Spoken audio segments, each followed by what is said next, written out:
You've got a single lane highway of cars, all heading to the same finish line. Faster ones catch slower ones and slow down. The question: how many distinct groups actually reach the finish? The obvious move is to simulate the entire race, but today I'll show you how to count every fleet without moving a single car. That's car fleet, LeetCode 853. Hello everyone, welcome back. Here is a problem in gist. We have n cars on a single lane road heading to a given target. Each car has a starting position and a fixed speed given to us in two separate arrays. The catch is that the faster cars will eventually close the gap on the slower ones in front of them, but they can never pass them. Once they catch up, they become part of a car fleet, and from that point on, they can only move as fast as the slowest car in front. Our goal is to find out exactly how many distinct car fleets will eventually reach the target. Let's look at an example. Say the target is 12 miles away and we have 5 cars. I'll label them A through E just as they appear in the input. Look at the front of the pack. Car A is at position 10, going 2 miles per hour. It should reach the target in exactly 1 hour. Car B is right behind it at position 8, going twice as fast. Left alone, it would also reach the target in 1 hour. Because B catches A exactly at the finish line, they cross together. That's fleet 1. At that exact same moment, hour 1, car E catches car D at position 6. And the two are forced to move at D's slower pace, finishing together. That's fleet 2. And way in the back, car C had started at position 0, moving at 1 mile per hour. It's too slow to catch anyone, so it crosses completely alone. But that's fleet 3. And now we are done with all the cars. So our final answer is 3. Now, in terms of the solution, the obvious brute force approach would be to just simulate the entire race like we did during the example walkthrough.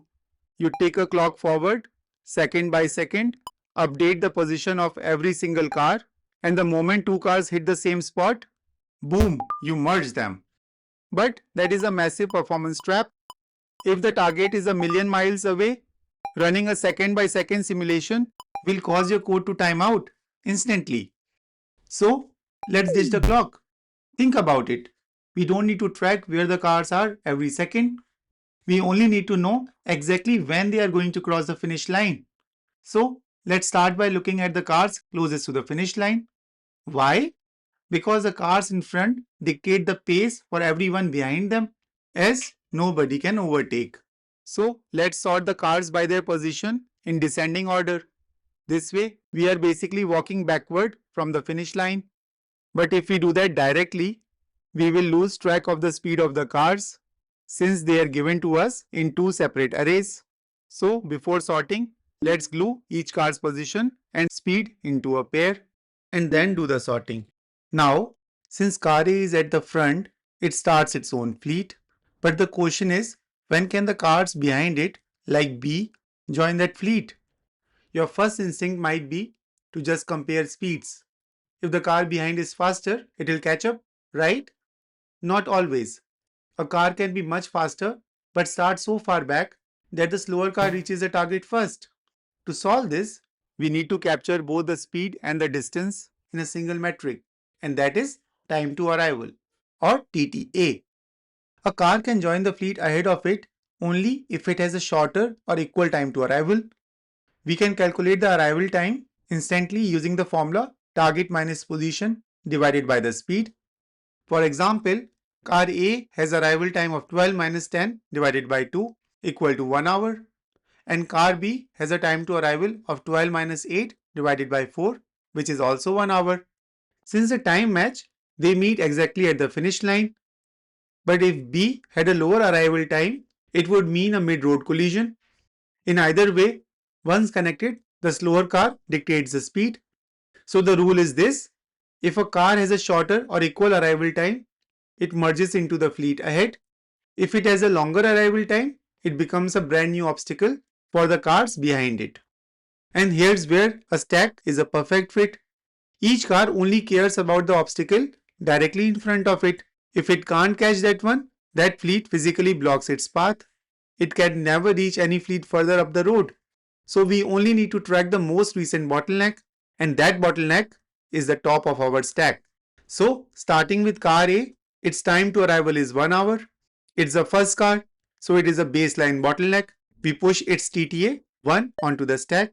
Next up is car B with TTA of 1 as well, which is equal, so it joins the fleet and we can ignore it. Next up is car D at position 5. Time to arrival is 7 hours, which is greater than the top value 1 of the stack. It's too slow to catch up, so it becomes a new bottleneck and hence we push 7 onto the stack. Next up is car E with TTA of 3 hours, which is less than 7, so it's fast enough to catch 7-hour bottleneck. So it joins the fleet of car D and we ignore it. And finally, we have car C with TTA of 12 hours, which is greater than top value 7 of the stack. Way too slow, so we push it onto the stack as it forms its own fleet. And now we are out of the cars. The length of the stack is 3, which we will finally return as the answer. Now, the time complexity. Sorting the cars is the heaviest operation, and simulating the fleets on the sorted array is just a linear O of n pass. Overall, O of n log n, and the space complexity is O of n to hold the combined array pairs for sorting and the stack to store the TTAs. Now, the stack-based solution works perfectly, but let me ask you a question. Do we really need a stack? Think about it. We only ever compare a car to the fleet directly in front of it. We never look back at any older fleets. All we actually care about is the time to arrival of the current slowest bottleneck, which was at the top of the stack.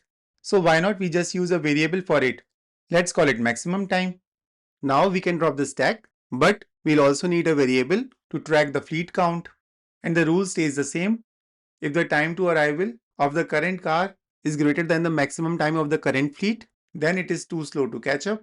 So it forms a brand new fleet and we bump up the fleet counter, updating the current maximum time to this new, slower arrival time. Otherwise, we just ignore it and merge the fleets. Let's again trace our sorted array with this optimized approach. We start with 0 fleets and current maximum time of 0. First up is car A with time to arrival of 1 hour, which is greater than the maximum of 0. So fleet counter bumps up to 1 and maximum time updates to 1. Then we see car B, again with time to arrival of 1 hour. It catches up and joins the fleet, so we do nothing. Next up is car D with TTA of 7 hours, greater than 1. Too slow to catch up, so it's a new bottleneck. The fleet counter bumps to 2 and maximum time updates to 7. Moving forward is car E with time to arrival of 3, less than 7, so it will catch up and hence it joins the fleet and we ignore it. And finally car C with TTA of 12 hours, greater than current maximum time of 7, way too slow, so it forms its own fleet and counter bumps up to 3 and maximum time updates to 12. And now we are out of cars. Our counter sits at 3, which is our final answer. The time and space complexity of this approach is same as the stack-based approach, just that we don't require the space to store the stack anymore. Now let's look at the code with Java on the left and Python on the right. We'll start with the stack-based solution. First, we pair up each car's position and speed. In Python, we can do this cleanly using the zip function. Then, we sort these pairs by their starting position in descending order. This ensures we process the cars closest to the target first. Next, we initialize our stack and loop through the sorted cars. For each car, we calculate its time to arrival and compare it to the fleet directly ahead of it, which is sitting right at the top of our stack. If the stack is empty, or if this car's time is strictly greater than the time at the top of the stack, it means the car can't catch the fleet ahead. It becomes a new bottleneck, so we push its time onto the stack. If the time is less than or equal to the top, it merges and we just ignore it. By the end of the loop, the stack contains the TTAs of the distinct fleet leaders, so we return the length of the stack as our final answer. Now, let's look at the code for the running maximum optimization, where we eliminate the extra memory used by the stack. The top half of the code stays exactly the same. We pair and we sort, but in the lower half, Instead of using the stack, we initialize two variables, fleet count and a current max time to 0. Inside the loop, if a car's time to arrival is strictly greater than our current max time, we increment our fleet count and update the max time to this new slower pace. Once the loop finishes, we just return the count. Same exact logic, zero data structures.